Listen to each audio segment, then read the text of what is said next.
Thank you for joining us for today's webinar, What to Know Before Planning an Executive Transition. Today's webinar will be recorded for archival purposes as we build this program within the Nonprofit Sustainability Initiative. We're recording the speakers, our lovely panel, but not the participants. The attendees will not be part of that recording. In addition to featuring the voices of some of the participants of NSI's first executive transition cohort, I'm also thrilled that Peeps will be joining the conversation today from the Durfee Foundation. She represents a committee of funders who have championed NSI's work in this subject area. So Claire, thank you for joining our esteemed cohort. We also invite your comments and questions. So please use the Q&A chat box on your screen. You can take a minute to locate it now if you haven't used it before. And if you think of any questions along the way for the speakers at any point, go ahead and just type it in there. And Oath and I will be tracking those, and we will pose those questions to our panelists during the discussion portion of the event. So go ahead and just put that in as it occurs to you. And you should be able to submit questions anonymously if you prefer as well. So, I am going to just kick us off really briefly with just a bit of an overview about NSI. So please bear with me as I attempt to share screens, because that is always the most stressful part. Okay, and we are going to do full screen here. Okay. So today's webinar, as I said, is being presented by the Nonprofit Sustainability Initiative, which provides funding and resources to nonprofit organizations looking to invest in their own resiliency during critical moments of change. As you see here, the NSI is a pooled fund in Los Angeles with 20 contributing funders. And for over 10 years, the NSI has supported organizations seeking to explore and implement sustained collaboration agreements, such as you see here, a spectrum of potential outcomes, shared service agreements, networks, fiscal sponsorships, mergers. You can learn more about NSI's collaboration grants. You can access a collaboration roadmap and a roster of consultants that specialize in this area on our website. We'll share that in the chat later in the program. But today, we are focusing on NSI's Executive Transition Fund. In 2021, after 10 years of funding nonprofit collaborations, the NSI funders launched a second fund, the Executive Transition Fund. Claire was part of those early discussions. The funders recognized how destabilizing the departure of a founder or a long-tenured leader can be for an organization, and observed an increased rate of transition among their grantee partners, something I think that we've all been observing in the sector. Seeing a unique moment of opportunity and need, the NSI funded its first cohort of 7 organizations that were anticipating the departure of their executive leaders. The NSI provided grants of $75,000 or more for transition planning and implementation activities, and convened monthly peer groups for executives planning their own transitions, for the board chairs leading their organizations through these unique moments, and eventually for the incoming leaders as they were identified as well. And then a second cohort was selected in November of 2022 and is now underway. Today, we have some members of that first cohort joining us to share their experiences and their hard-earned wisdom. What are we learning at this stage in the program? I'm just going to spend a couple minutes sharing a few highlights, and then we'll get into what I know all of you are most excited about, which is hearing from the speakers. To quickly characterize the transitions of our first cohort, despite operating budgets ranging from $400,000 to well over $10 million, the transition costs we found were not proportional to the size of the organizations. We were finding that the average cost of transition is about $200,000. And oops, I'm just realizing maybe I want to go on. Okay, we'll leave it here. The average cost of the transition is about $200,000, regardless of the operating budget size. And the preparation time lasts an average of 15 months between the time of informing the board of their intention to depart or to transition out of the role and the moment of departure. we saw that a number of organizations were interested in exploring a co-executive director model. You'll hear a little bit about this today as part of their transition planning process. 2 of the 7 organizations in the first cohort did end up implementing this model. And of the 9 incoming executives in cohort 1, 8 are first-time executives, and all of them identify as leaders of color. You see some of those stats down here at the bottom, and those stats actually are comprehensive of both cohort 1 and what we know so far of cohort 2. So how are they defining success for their transitions? You'll hear a little bit of that in their comments today, but I'm going to review quickly some of those key indicators of a successful transition that the cohort sort of had consensus on. Strong operational performance, funding is the same or higher than pre-transition levels, positive staff morale post-transition, the new leader is able to lead at a strategic level, mission and values are consistent, organizations have advanced on equity goals, board and staff have a shared vision for the future, and key relationships, both internal and external, have been successfully transitioned. So as you can see here, they had a lot on their mind as they were planning for the transitions. All of them reported the importance of combating the isolation many nonprofit leaders experience through the cohort experience, that peer connection and exchange, particularly for the board chairs who may not have otherwise had access to a network of peers. So this became a very important part of the program. And with that in mind, we want to extend this conversation and learning and bring all of you into that conversation and into that peer exchange. So without further ado, I'm going to introduce our speakers for today. You will have the opportunity to hear from a number of leaders from, like I said, cohort 1. Johnathan Zeichner, former CEO of A Place Called Home, will speak to transition as an organizational development activity. Nomsa Khalfani, board chair for CADRE, Community Asset Development Redefining Education, will speak to transition as a values alignment opportunity. We have Maisie here, the co-founder and former executive of CADRE, who will speak to transition as a fundraising and relationship building opportunity. And Susan Burton, founder of a New Way of Life Reentry project, will speak to the personal aspects of navigating a transition as a founder. And as I mentioned earlier, Claire Peeps, executive director of the Durfee Foundation, will also join the conversation on behalf of the funders of the NSI to speak a bit to what we are learning and observing and some of the intentions for the program.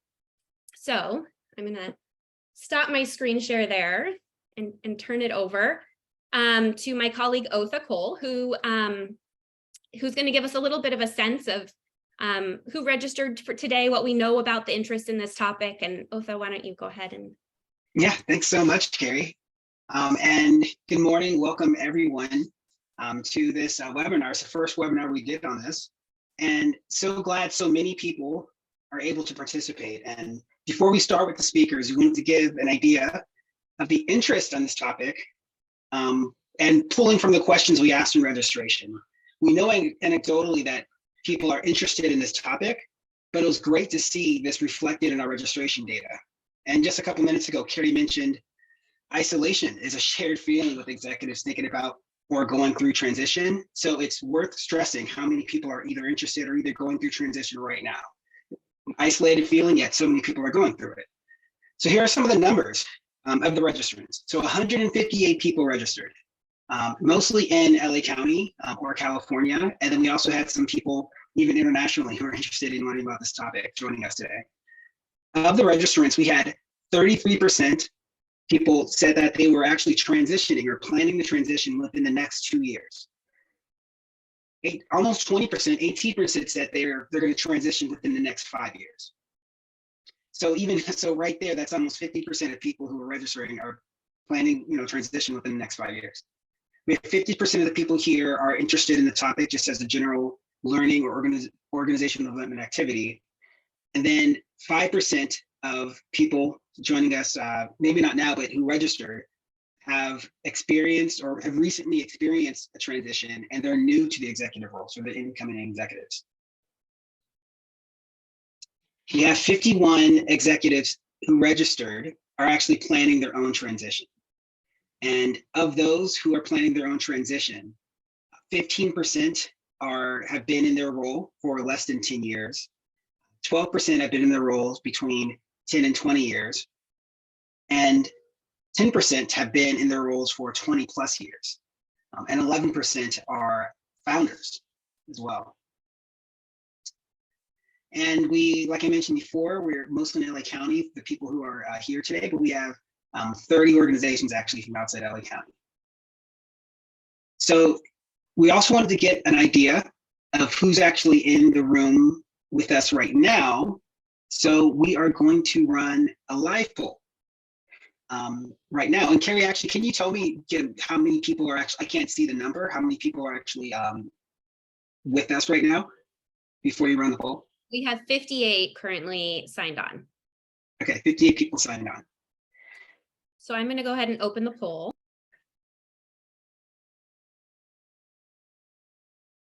First question, y'all can see it, but what is your current role in the nonprofit sector? Please and let's choose one choice.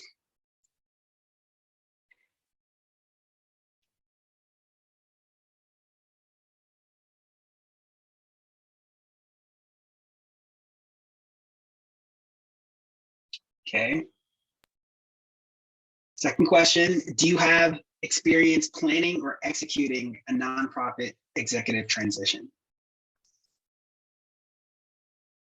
We have about 80% participation. We'll give it another few seconds for folks to finish.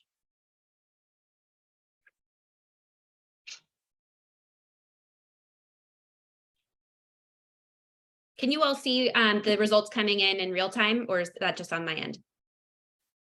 Okay, so I need to end the poll for you to see it.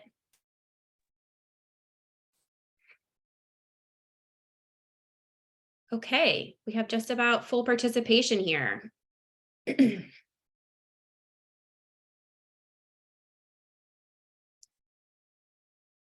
And just going to take a quick screenshot because I don't want to lose the results here. We have, as you can see here, hopefully, the results. Otha, do you want to share that? Are you able to see it, or is it just on my end? I can't see it. Okay, I'll share it then. So in response to what is your current role in the nonprofit sector, we have about 45% of attendees are executive directors, CEOs, 16% are staff, 18% are board members or chairs of boards, 16% are consultants, and 5% are funders.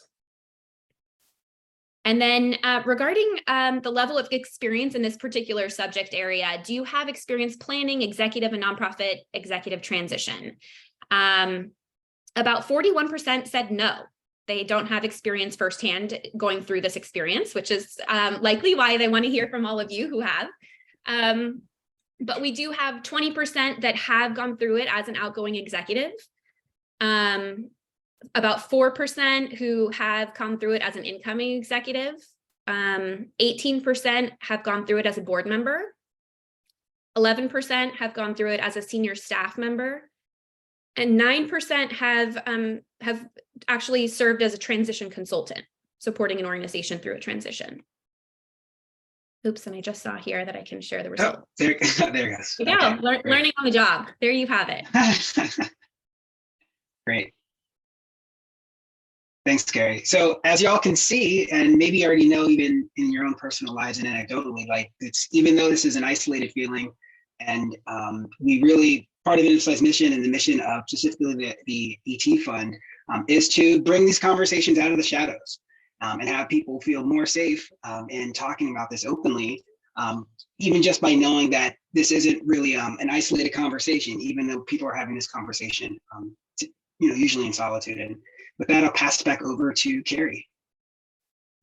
So we are going to have Johnathan kick us off in our conversation today. I want to just remind everyone that they can use the Q&A function to share questions or curiosities along the way, and we will share them with the panelists during the discussion portion of the event. So go ahead and get those submitted as they come to you. So with that, I will hand it over to Johnathan. Thank you, Carrie. Good morning. It's a pleasure to be here. And while it's exciting to have such a substantial turnout, I think it's also a wake-up call and an indication of how timely and important this topic of leadership transition is. I dare say it's a call to action for all of us to join forces and get better at it. Because when we screw up our leadership transitions, a lot of people, mainly our staff and constituents, suffer. And I don't know about you, but I've witnessed that firsthand too many times. So good for you for showing up. I think you'll find this to be time well spent, and hopefully it will spur you to think about how you want the transition in your organization to be when that time comes. Over the past 34 years, I've had the honor of leading 3 different nonprofits in LA, all serving marginalized populations that needed support and opportunity to overcome great adversity. And I've transitioned from all 3 of them and made mistakes and learned a lot along the way. And most recently, after 13 dynamic years at the helm of a place called Home, a 90-employee, $10 million a year community center serving youth and families in South Central, I transitioned out of the CEO role last October, and I'm now serving in a different way, consulting and advising behind the scenes for nonprofit leaders who are still on the front lines. And this last transition was by far the best of the 3, in large part because I started planning for my departure around 3 years before I did it, including launching an in-depth and not painless organizational culture assessment that resulted in a set of specific initiatives to advance APCH's evolution. It included an overhaul of our leadership structure and org chart and the development of a whole set of actions and systems focused on clarifying roles and responsibilities and decision-making processes. And one of the things I am most excited about during that time was the activation of a very robust collaboration between our senior staff and our board committees, which allowed me to incrementally make myself less and less important and less essential during the 2 years before I left. In preparation for the organization's next chapter, we made a tangible investment in the workplace ecosystem to support and stabilize the well-being and the advancement of our workforce, something that will always be a work in progress. And 18 months out from my departure, I activated a precise communication strategy, starting internally, of course, with the staff and the board, and then broadening to include our constituents, our funders, our partners, and ultimately the sector and the general public via a monthly blog that I published through my final 6 months. With radical transparency, we were able to prepare our stakeholders for the change that was coming, even to the point that we staged a celebratory demotion party for me that raised $1 million to launch a special tech initiative before I left. A year out, NSI launched its initiative, and I advocated hard to be in that first cohort. The stakes were high, and not just for me and APCH. Finally, we would be addressing the need to normalize nonprofit leadership transition. We would be inviting the sector, particularly philanthropy, to lean in to support organizations about to undergo dramatic change. We would be beginning to build understanding and new systems for a healthy approach to a process that has historically been secretive and fraught with dysfunction. We all knew that we could do better, and that this was and is the thrust of this NSI initiative. For me, the NSI cohort became an important support system and a sounding board, as well as a peer brain trust that I grew to rely on. Now, 5 months after my transition, I'm feeling proud of what was accomplished and the lessons learned about lead time, introspection, transparency, planning, organizational preparation, timely communication, celebration, and the careful execution of a step-by-step journey. It all came together to produce a healthy, successful transition, which is not to say that there weren't challenges and surprises and moments of drama. Our executive search fell apart and had to be rebooted twice. We experienced the sensitivity that comes with a strong internal candidate. And of course, there's always the biggest wild card of all. Will the new CEO and their administration work out? I'm pretty confident it will, but stay tuned, right? We've all seen these things go off the rails for any number of reasons. You're about to hear from a few esteemed and beloved colleagues, But I will leave you with this.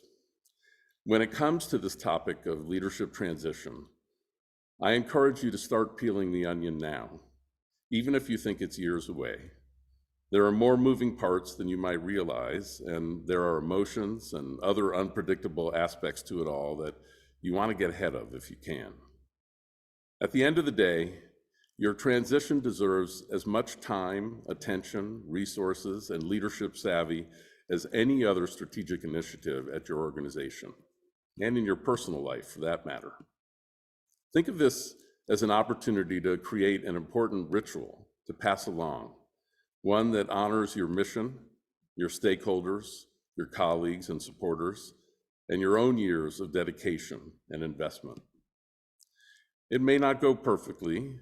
There is bound to be sadness and perhaps a few loose ends, but I think that what you'll hear from my colleagues and what NSI is cultivating is the idea that leadership transition can be done effectively with competence and stability, and more, with grace and love and joy. Thank you.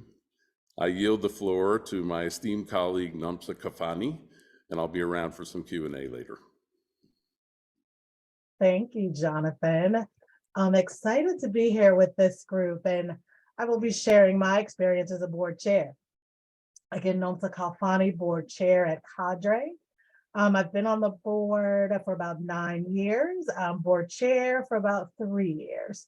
And I will say, just to sum it all up kind of quickly, it was a sad and exciting experience at the same time, right? And as Johnathan has shared, change is difficult, right? And if you have been a part of an organization, especially when you have a co-founder transition, it comes with lots of feelings. And because you have a board of a small grassroots organization, you have to deal with all the feelings that come with that change at different levels, right? So you have the co-founder who has made a decision to transition and the feelings that they have to go through, the board who has joined that organization, a lot of it due to relationships with that co-founder, and then the staff and parents that are connected to that organization. And so we really saw this as an opportunity to do a few things. One is really to celebrate the legacy of the co-founder, but then also an opportunity to look at how we can build within and actually also really start to embrace the values of the organization and align it in a different way. And then third, I think there is just an opportunity to look at how do we continue to embrace leadership, especially folks of color in leadership positions. So I think we were able to actually do all of those things with this transition. And as board chair, you feel like you have all the weight on your shoulders to make sure this process goes well, not only for the exiting executive director, but also who comes on board, right? Because you want it to be a successful opportunity and experience for those that are now stepping into the leadership role, but then you also want to respect what the former ED had brought to the organization and the legacy that stands. And so you think about all of those things, you want to do it well. And I think because we really had a partnership in this process, and when I say partnership, that's myself and the former ED, who you all will hear from shortly, Maisie Chin. And I think because we really had a nice runway in terms of planning, and really it's like testing it all out. And I think the other thing I want to just mention as board chair is CADRE is a small organization. I think we might have been the smallest organization that were part of the first cohort, smallest in terms of number of staff, our budget, and just really how we had to imagine this process. And so I think it's important that, as I think Carrie had said earlier, regardless of the budgets, this is a process that needs to be supported and again, normalized, right? And I think small grassroots organizations are really coming at it from a different place because they want to be competitive in terms of as they think about who they bring on, but then they also don't want to lose themselves in this huge, overwhelming process. And so there are things we had to keep internally to move forward because we didn't have the budget to really go beyond that. But NSI did allow us to really create a transformative process, right? And a transition process that could honor not only Maisie, but really also honor our parents, our staff, and the onboarding EDs. And so when we think about the values of CADRE, I want to highlight some values as it relates to Black and Brown solidarity and transformative power. And this was something we really wanted to uplift because as an organization that really empowers parents to really engage differently. And when I say engage differently, it is about centering those who are often left on the margins and actually bringing them into the center of the process and really uplifting Blackness in this process. And that was important for us as we thought about what our new leadership should be and how it should represent and line up with really the essence of what CADRE is.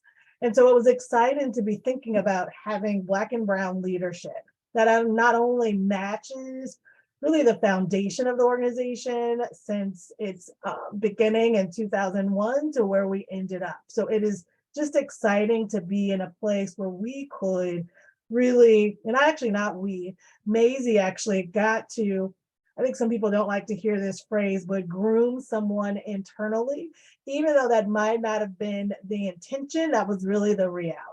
So really able to bring someone up from the ranks and really work side by side with her and understood the organization, and there you have some continuity there. But then bringing someone externally into the organization. And we made a decision to do dual leadership, right? Because as I think Johnathan had mentioned, and as we hear, it's lonely at the top, right? And having to shoulder so much. And one of the things that was really important to us is we know our co-founder shouldered and sacrificed a lot, right? And there are things as a board, we were just like, well, you can't do all of that by yourself, or you need this. And so we wanted to create a different space for those stepping into the role after Maisie transitioned. And so it was about making sure that there was a new and different relationship with the new executives coming on board. They were needing to reintroduce themselves, not only to the community, but to the staff and to the parents. But then this is also, I think, a movement, right, where we are looking at one person can't on their own.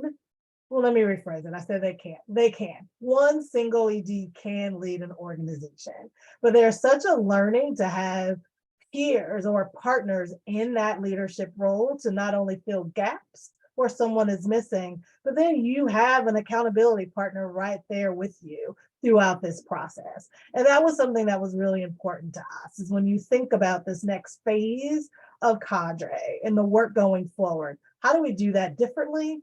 And how do we support their success in a new way?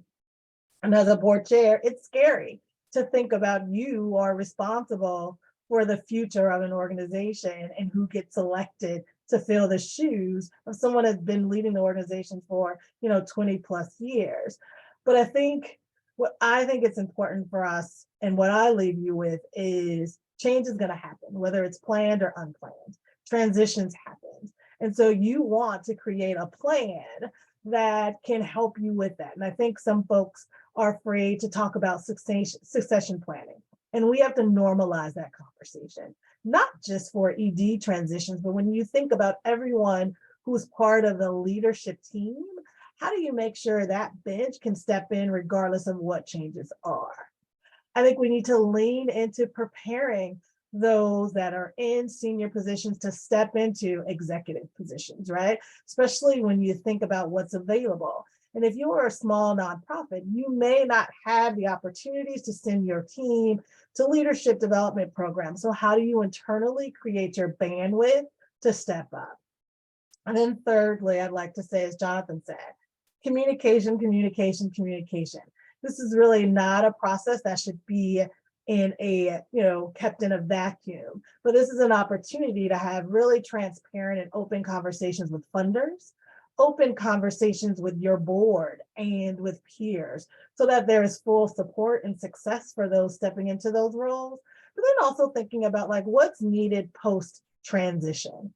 And it's important to make sure that those stepping into the roles, that as boards, we are evaluating and assessing and creating plans that can be moved forward, but also in a place to realize that change or them stepping into the roles are not going to happen in 6 months, may not happen in 12 months. So how do you create a roadmap to support their success going forward? And I think coaching is something that we have to invest in for those leading the organization, but also thinking about what's needed for the staff to adjust to this change, right? And so new EDs need their own coaches, but they also need to have coaches to support them as a team and staff development along the way.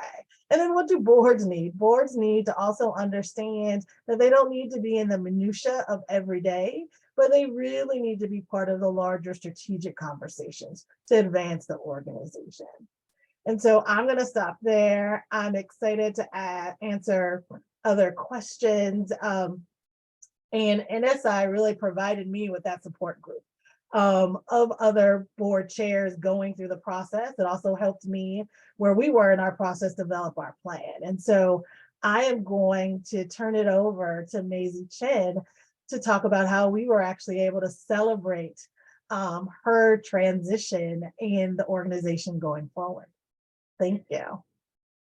Thank you, Nomsa, and thank you everybody for my fellow panelists, but also all of you for tuning in. And I have the honor of telling slices of this story.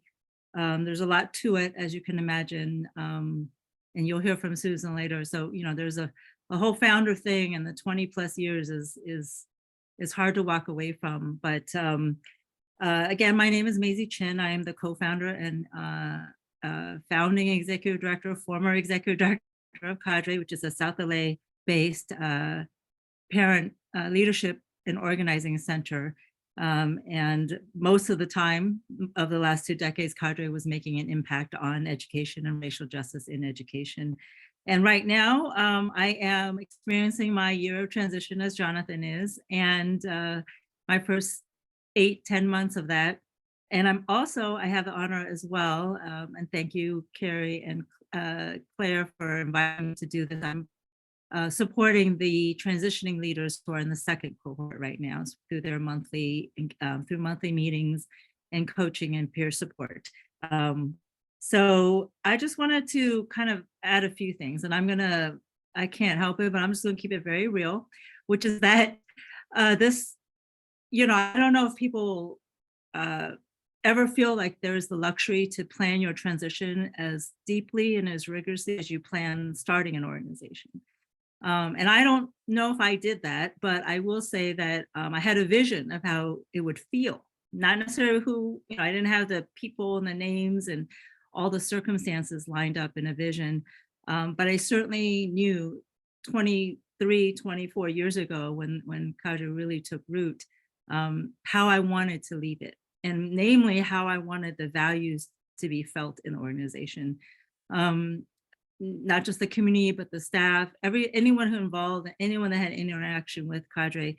I knew how I wanted our, whatever we did, I knew how I wanted it to have, help people feel what we're about. And so I am really honored to say and grateful to say that it almost matched my vision, 100%.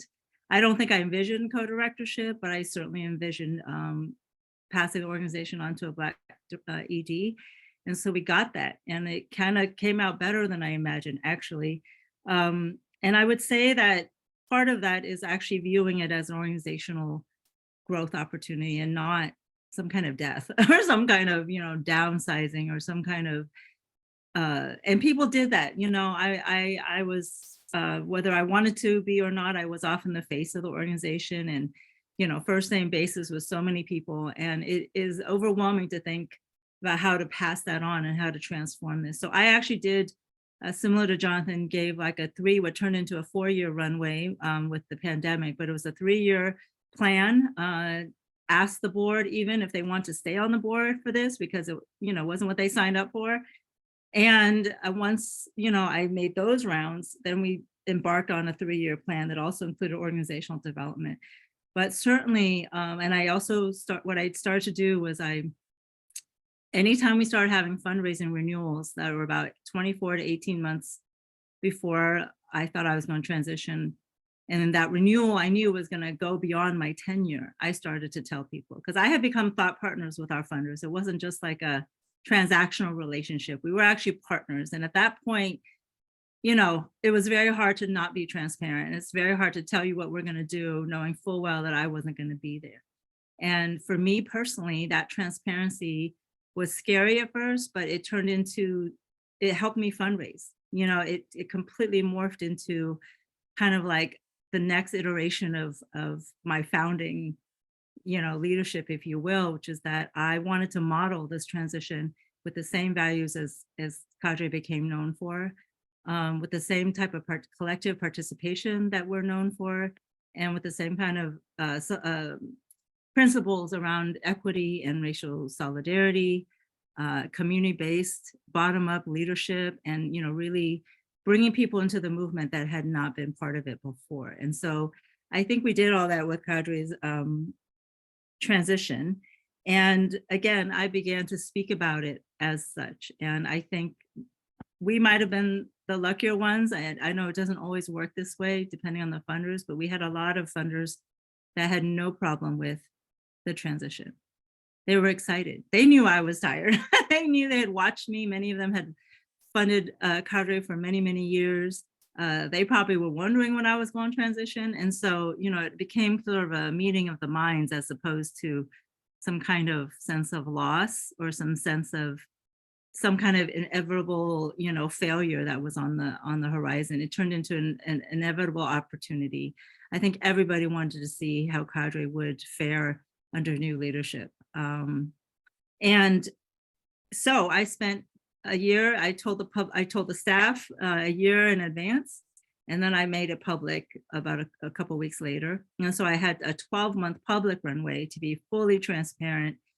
Prior to that, of course, I let all of our funders know, so nobody was like caught off guard. But then I spent the next 6 months of that year really assertively, aggressively fundraising for our 20th anniversary. So all of this coincided with our 20th anniversary. So I turned it into an opportunity to create a legacy fund. I don't know how it happened, but I raised more money in those 6 months than I had in any other 6 months. And primarily is because I was able to be very transparent and very excited about how we were doing this transition. And I just enrolled folks in the fact that, hey, if you supported us yesterday, you're going to want to support us today, because not only are we going to do this well, but we're going to do this in a way that's going to continue to model, values of racial solidarity, Black brown solidarity, community leadership, and accountability to the community. We're going to continue to do that. And so I just want to say that our transition costs, I took the opportunity because of that, because of the 20th anniversary legacy, I took the opportunity to do a very robust fundraising budget that wasn't just about the actual transition, but as Nomsa alluded to, the post-transition. We often don't think about the immediate 12 to 18 months after a transition. Those things cost. There are going to be things that you're going to have to pay for because the founder did them before. You're going to have to pay for consultants or expertise or two staff where there used to be the founder, and the founder, as many founders do, we have 6, 7 jobs sometimes.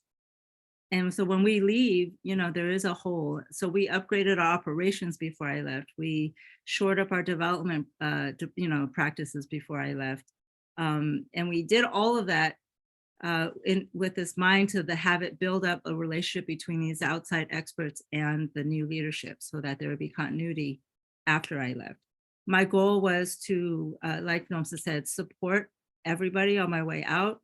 And then the additional thing that I had to learn was just how to support myself. And so I also fundraised for the transition with my exit package in mind, because, who has money sitting around for an exit package? But I put that into the budget as well as, and so that took some time contemplating what I would need for the first, 12 to 18 months after my transition.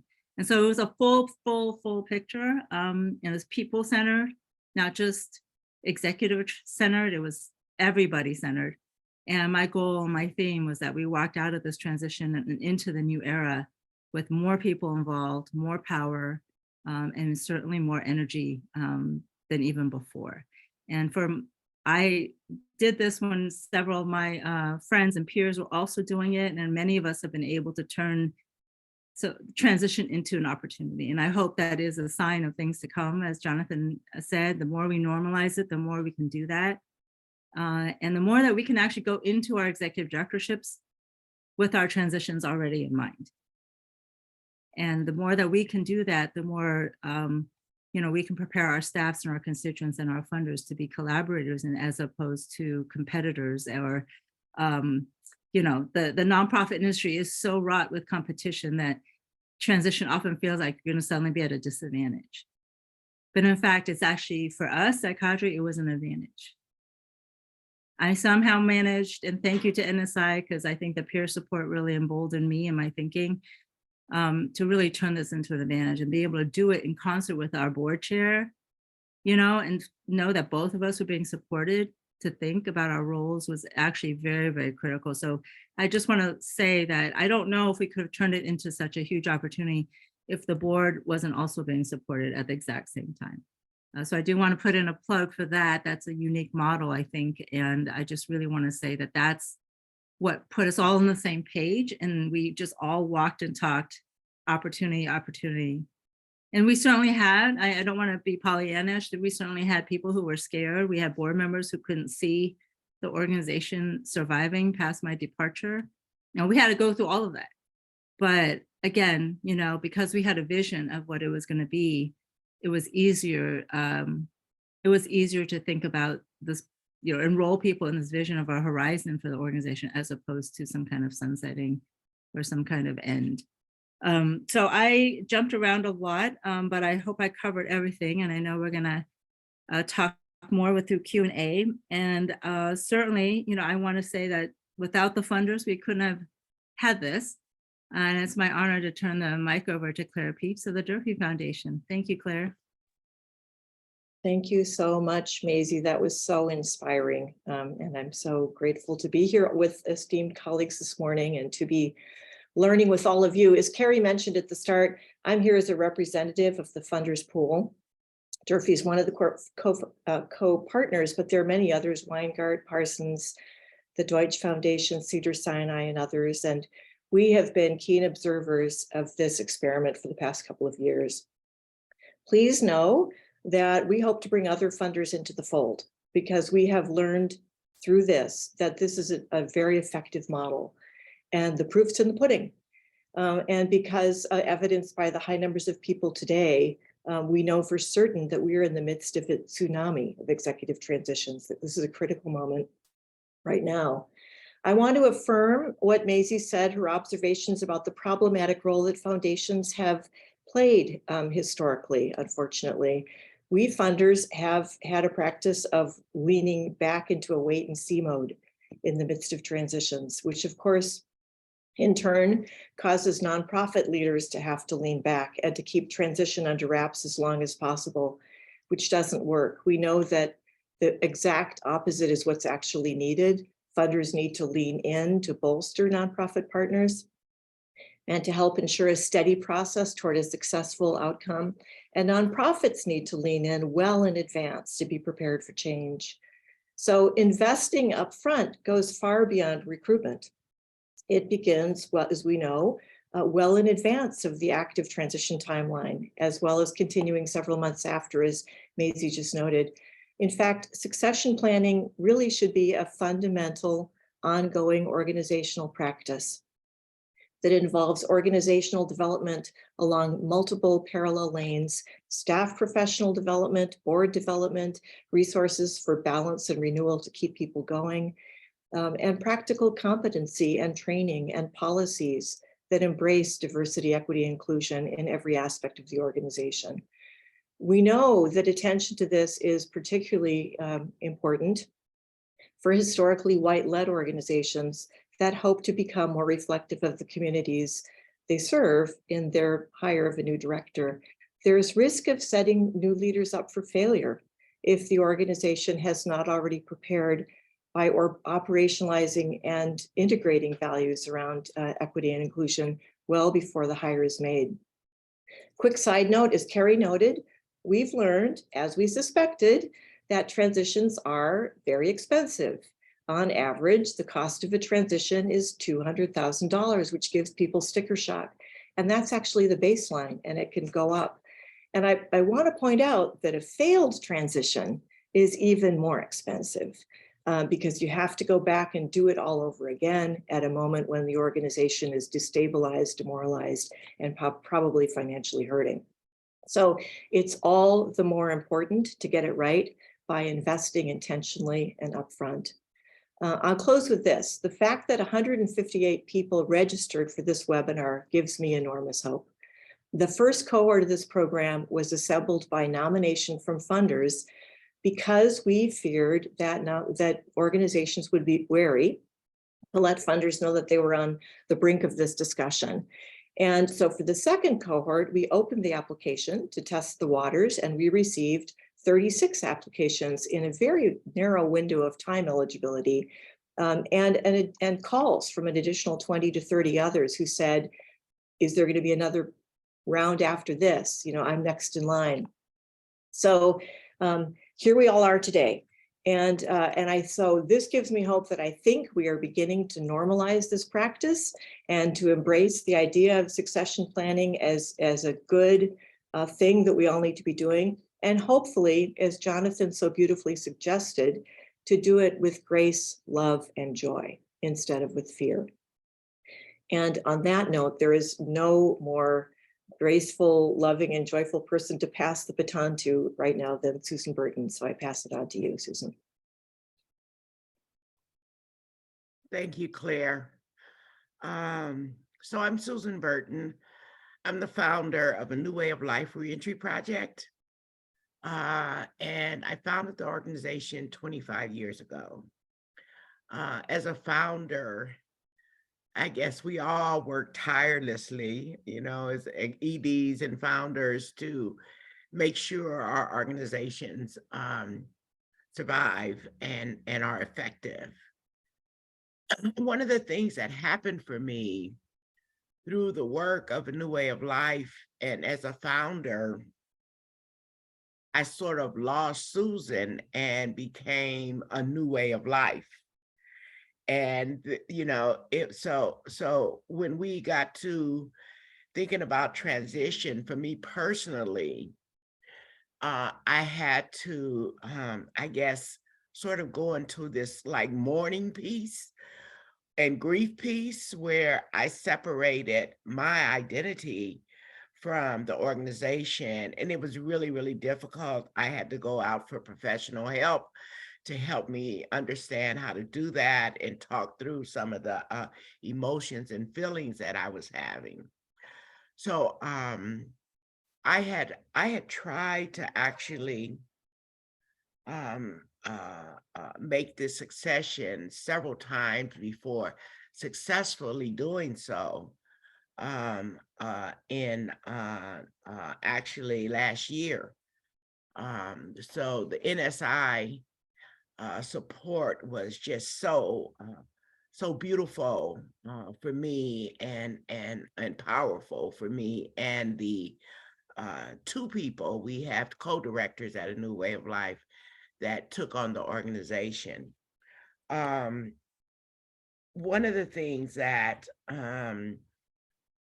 I'd say happened for us is that we went into strategic planning and board development, and I stepped back to allow the ideas and the thoughts of the board and the new EDs for them to have their own vision. And as a founder and a strong personality and opinionated person and a big voice, I had to constantly catch myself and actually, you know, remind myself that it's no longer my role. And so that's been, and I'm solid there now. And they're leading, and I'm so proud of the two individuals that are leading the organizations. One of the decisions for the board was that, and myself, I'll say, is that we wanted the leadership to be Black people to carry forth and carry through the organization. So I have, you know, you wonder, what are you going to do after you've done this for all of your, you know, sort of like new life? And what I want everyone to know is that, I mean, there is so much more to do after transition. Like right now, I am, the guys are in the front, I'm remodeling my kitchen. I never had enough time to stay at home and to pick colors and to do floors. So I'm remodeling my kitchen. Last year, at the end of the year, I went to Lagos, Uganda, Kenya, and Dubai. So there are stuff to do. There's so much to do, and you know, after, you know, transition. So I had developed these also all of these relationships with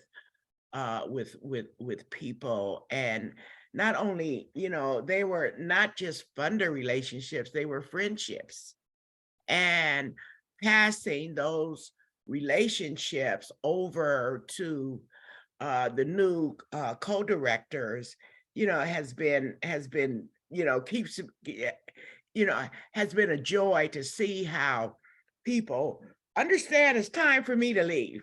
And we want our organizations to go forward beyond us. We want young people, we want new ideas, we want to see it flourish.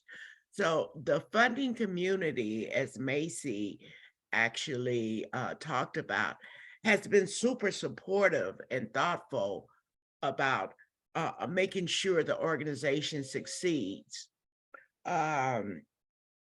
So letting go has been really good, irregardless to prior to letting go, there was these scary thoughts in my mind. I call it the committee. Was up there, you know, having a party in my mind about, you know, all types of scenarios. So the committee's at rest, and I'm really, really enjoying myself. And I'm enjoying watching the new leadership come up with its ideas and strategies and ways of working with the staff and taking the leadership, you know, and, you know, it's just, I just can't tell you, it's been great. And I feel absolutely good about it. I don't know that we'd have had this, or I'd have had this type of feeling or success without NSI leading and supporting us, supporting the board, and just bringing us all together. So you know, it's just great. I'm going to have a new kitchen, you know, to cook in, and you know, and now, you know, I'm gardening, and we'll be able to cook my food in a new kitchen. I think when we think about what advice or preparations I would say for new leaders, for people who are thinking about transitioning, I would think that I would say, you know, allow yourself to have that, acknowledge that grieving period of letting go, and allow a new window of life to come. Prepare, you know, financially for, you know, executive transition fund or retirement fund. get your board on board to understand that, you know, like me, I put everything I had into a new way of life. And, you know, I need to live beyond beyond my time at a new way of life. So the board created a retirement fund for me to continue to live. But, you know, but think about the finances that you need. Think about how you step back and let other people lead. You know, and think about how you want your organization or the organization to go on beyond you. And what that might, you know, what it might need. So, cause, you know, we are here, you know, I'm here for service for the better good. And part of that service is ensuring that the legacy or the work that I started continues many generations down the road. Over time, to do the important work that it was developed to do. So that's my I guess contribution to today.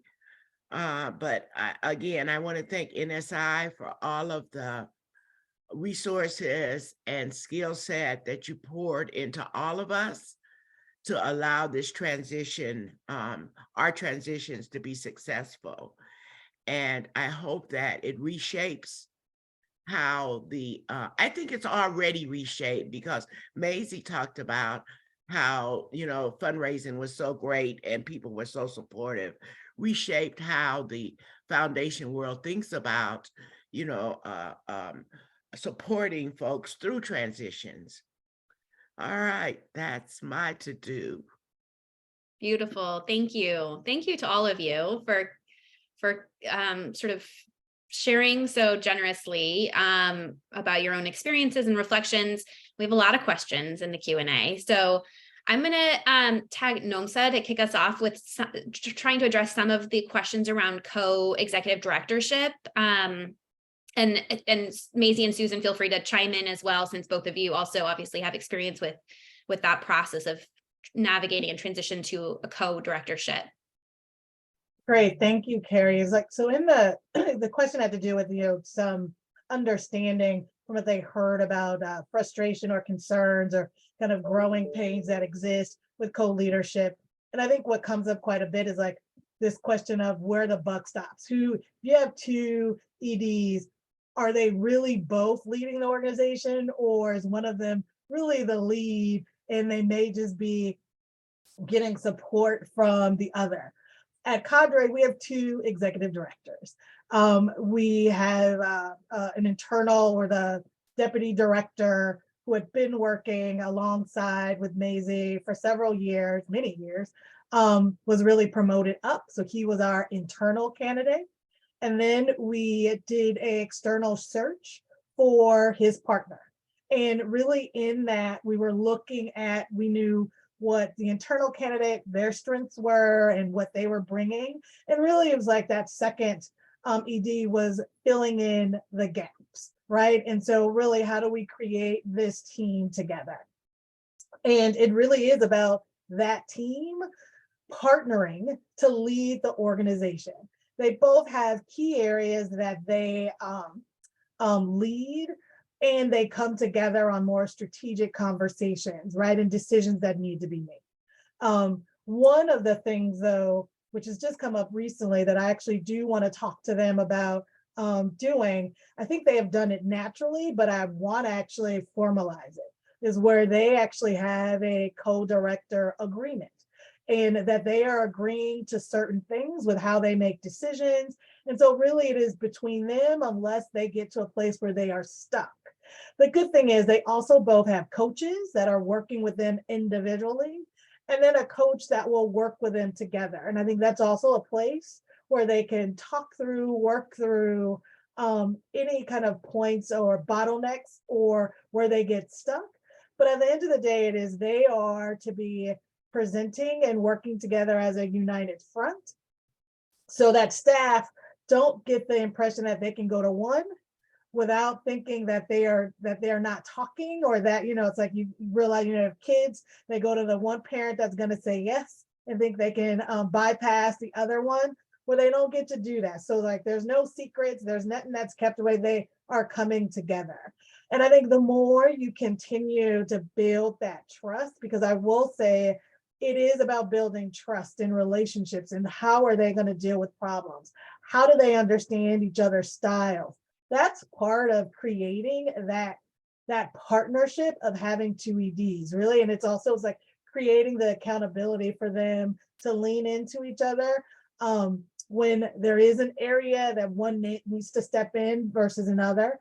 And because they do have certain areas that they're leading, the other one may, live with something based on the experience and thought that that other is bringing to the table, because that's the area that they lead.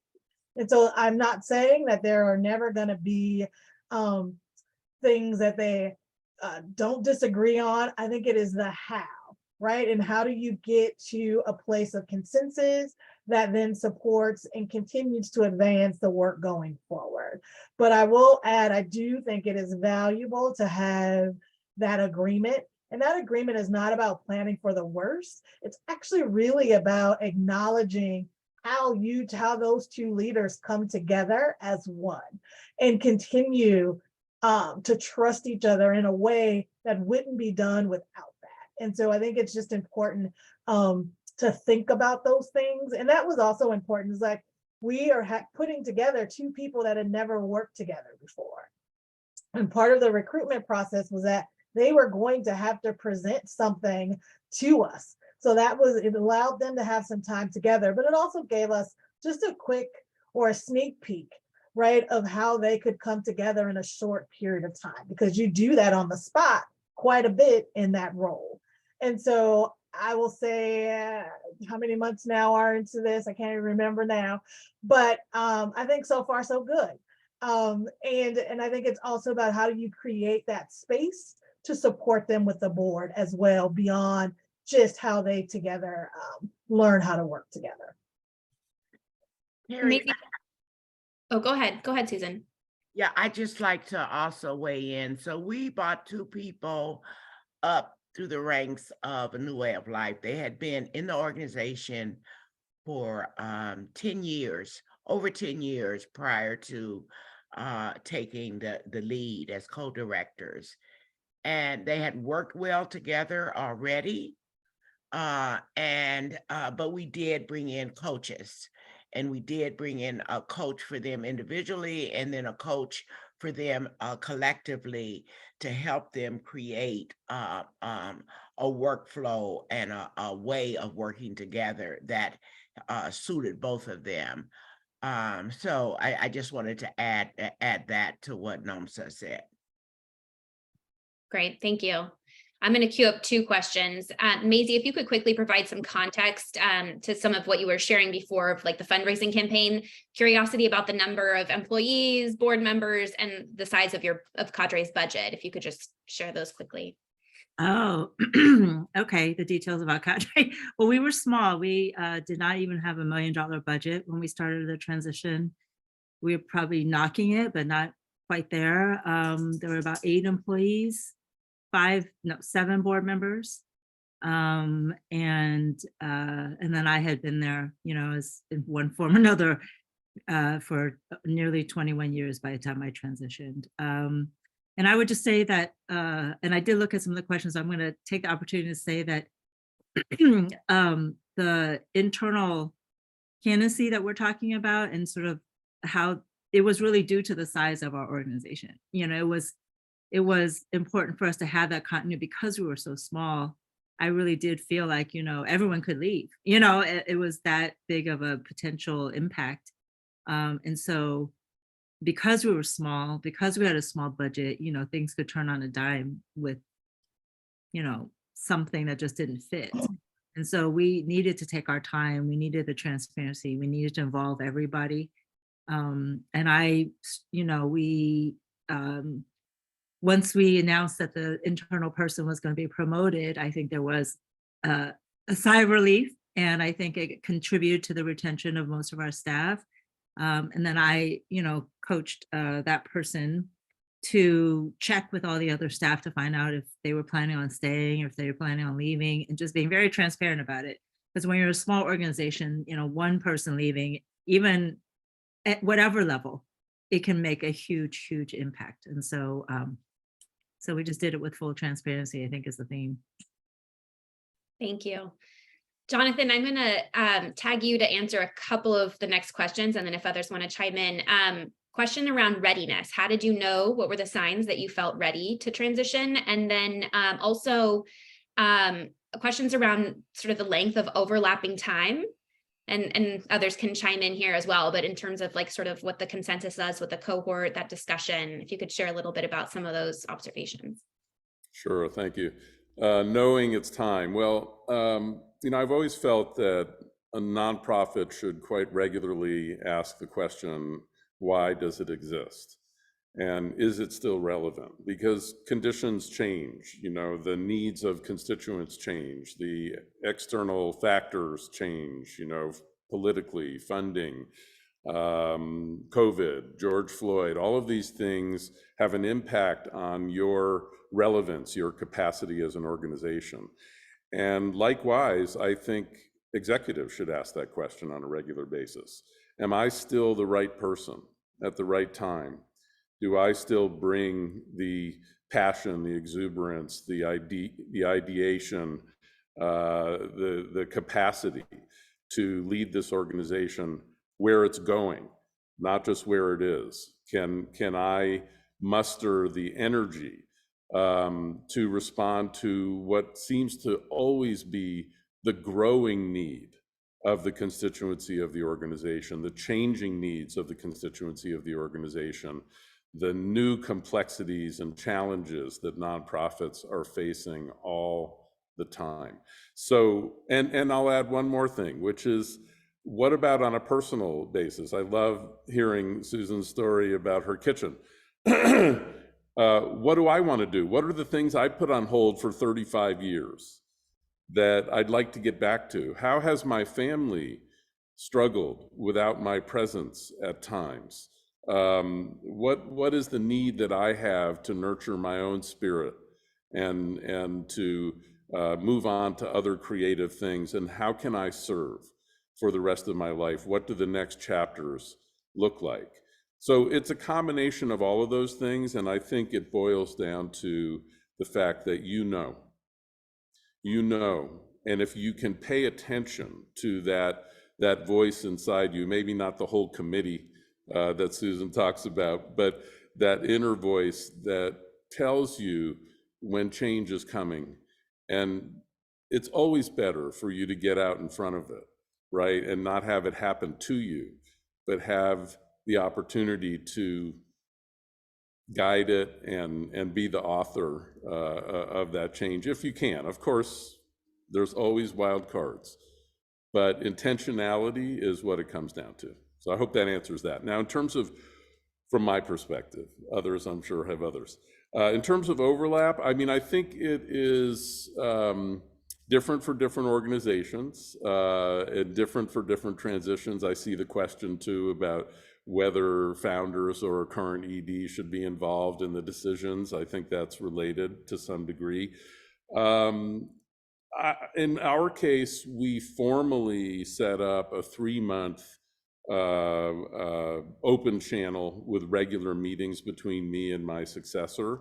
And then as a consultant who's serving nonprofits, other nonprofits as well, I am available always, whether on a formal or informal basis. And I still am having some conversations with people on the board who I'm close to, not to help them make decisions, not to advise them, but just to be a sounding board, and totally transparently.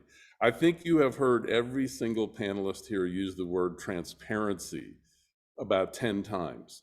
And that is, what they say, right? Sunshine is the best disinfectant, right? You've got to do things in a radically transparent way in order to support the health of the organization and give everybody an opportunity to make informed decisions. So I think overlap is good. I think it's important, but I also think that the new executive will let you know when they're okay with your moving out into the sunset.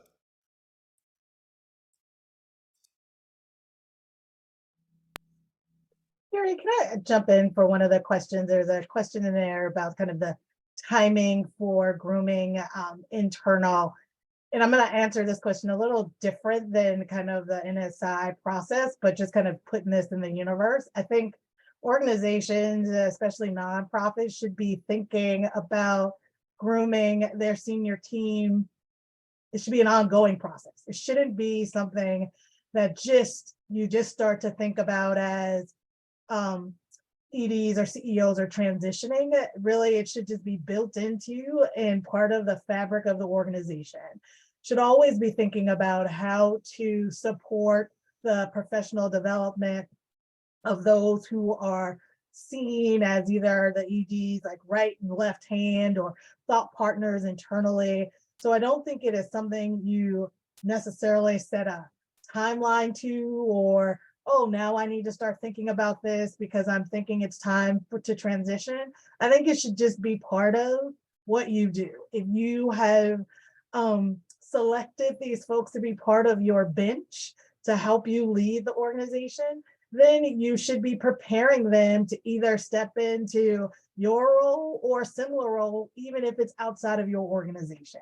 I just think it should be part of how we develop the next cohort of leaders going forward, and not just around this, but just part of how we develop the future. Gary, there's a question I saw in the chat about, how is $200,000 spent just on during, for the transition piece. So as Nomsa said, we did a lot of staff development. We also took our board on retreat, the board and senior staff. We went up in Santa Barbara. This was also a part of our strategic planning and board development. We took our board to Alabama, to Brian Stevenson's memorial, to understand the history of what we were working on so they could get up close and personal. But there was just a lot of costs and expenses. And I think that it was resources that was well spent. And then the coaching is, ongoing for the two co-directors. So that was part of how we spent resources in the transition. Yeah, and I'll just add to that, if you are using a search firm, that's not cheap. And also current executives, little dash of reality for you, but your successor is probably going to be making anywhere from 25 to 75% more than you are. And you got to get used to that idea and figure out how to raise the funding to do that. There's a really interesting prompt here in the Q&A around things that were a surprise, or in other words, what came along that you didn't anticipate. I'm sure you anticipated a lot of the challenges, but any surprises along the way? Can I throw one in there? I think we often think that people just want our jobs. Like there's a whole line out the door of people wanting our job. And I did not anticipate this. I probably was worried about it, actually, why I stayed so long, is that people plan their transitions, their timelines, that we're going to do a search for this time, and then we're going to find someone by this time, and then I'm going to leave by this time. And it almost never happens like that. As Johnathan mentioned, there's starts and restarts. And I think sometimes, even now, as I'm mentoring the current cohort, there's just a lot of theory about how and when we're going to find our successors. And I think sometimes we just don't anticipate that we won't find them right away, or that, we've heard stories of, people having, all kinds of things happen. I'm sure everyone on this webinar has seen it and witnessed it. And if you are a longtime ED or a founder, that makes it even harder. And so I think the surprise here is, and funders sometimes, everyone's attached. There's like this huge attachment that's happening. And I think we often don't figure in the detachment process, or the fact that we have to stop being magnetized by a person and realize that if it all goes away with that person, the whole organization is actually not that strong. And so those of us who are founders, we have to build it up so it's not dependent on us. And those of us who are supporting organizations, and we are funders who just love the ED and they can't fathom being in a relationship with someone else. Those are very real feelings that also have to be acknowledged and put on the table. And we often don't deal with the human element, as Johnathan started us off with.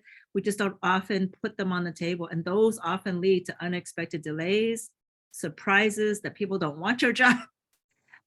Board members who don't want to be board chairs, or board members during a transition process, or people who don't want to be chair. We just assume because people have these titles that they all want to do. And then I think lastly is just, the fact that we know so much now. It's so much more openly talked about, I should say, about trauma and the human element of how people deal with change and trusting who they work with, and how things can turn on a dime. I think that I don't know if they're surprises. I usually count them as things that are just underneath the surface that we can't talk about, and they end up impacting the process. They delay it, there's drama, there's conflict. There's so many things. And I remember a long time ago, someone told me, everyone who's not an executive director has no idea what it's like to be an executive director. And while that may be true, we do need to, as a sector, help everybody be stronger, more resilient at bottom lining, at being, having executive leadership, so to speak, no matter what role you're in. Because I think there is a huge gap between the role as it's designed and everybody else. Even the deputies, even your number two, there's a world of difference. And I think those of us who are promoted from within, it doesn't make it any easier. You have to do the same amount of training, because everything looks different when it's all on you. And I think we don't talk about that enough. And we don't, certainly if we want BIPOC leaders, we don't talk about how few leaders of color have ever been able to experience being the bottom line. And so suddenly we want them all to be executive directors. Suddenly we want them all to be deputy directors, number twos and whatnot. And there's a lot of inequities that we actually have to bridge for that pipeline to actually be a real pipeline, as opposed to a token one, but a real pipeline. The board, it has to be there to support the new leaders after. They may think their job is done once they hire. And sometimes that's when all the unexpected stuff happens, is when you think very sort of compartmentalized and linearly about the tasks, as opposed to it. This is no different than keeping the organization going. It's no different than fundraising. It's no different than, board development. And so to me, a lot of the surprises happen because we just shortchange our thinking as to what this is all about. This is really about, to Jonathan's point and Nomsa's point about the future. It really is about the future, the viability of nonprofits, to be that third sector that makes the world, that mitigates all the inequities of the world. So just want to offer that up. Maisie, you are so spot on. I want to be you when I grow up. And I just want to say that everything you just said is a very, very important argument for starting this conversation now.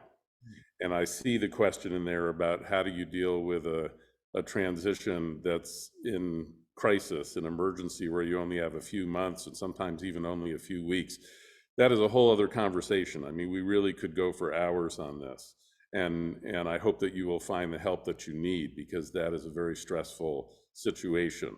But start this conversation early, openly, make it a healthy part of the dialogue in your organization, and you'll start inoculating people and seeing early on how people are going to respond, so that you can plan for that and you can make provisions for those things. And there will still be surprises. So Carrie, I think that, well, I know that one of my biggest surprises is that I just love the creativity and the exceptional brilliance of the folks that are leading a new way of life. I just have, I'm just going to watch and see, but I see them and their style taking the organization to a whole different place. And the thing that's great for me is that it makes me so happy. And I didn't, you have these fears, from the committee, Johnathan, but I am so happy and pleased with how they're working together and how they're, have organized the future of the organization. I think that's a My beautiful, surprise. Yeah. I think that's a beautiful note to leave it on. I wish we had time to get to everything, but to Johnathan's earlier point, start the conversation earlier. We are starting the conversation with this webinar, and it's not, the last opportunity for us to connect on this topic. And on that note, I want to hand it over to Otha for one more quick poll regarding next steps. One of the things we're curious about from all of you. All right. Okay, and as Carrie mentioned, we got a bunch of questions. So would you be interested in participating in a peer group or community of practice related to executive transition within the next few years? Oh, wow.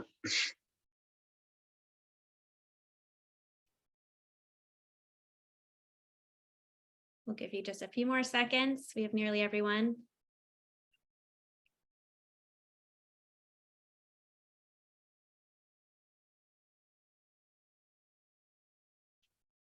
Okay, I'm going to end the poll. And this time I know how to share the results. So here you are. Great.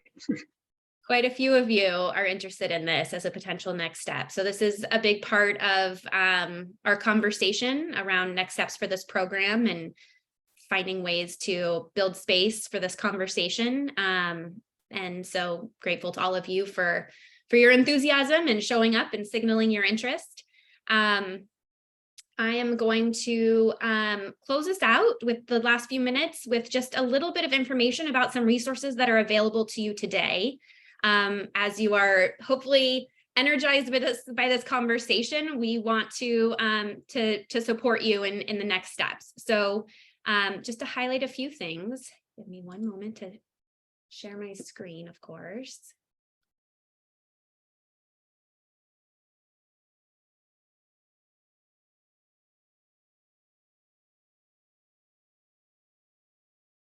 Okay, so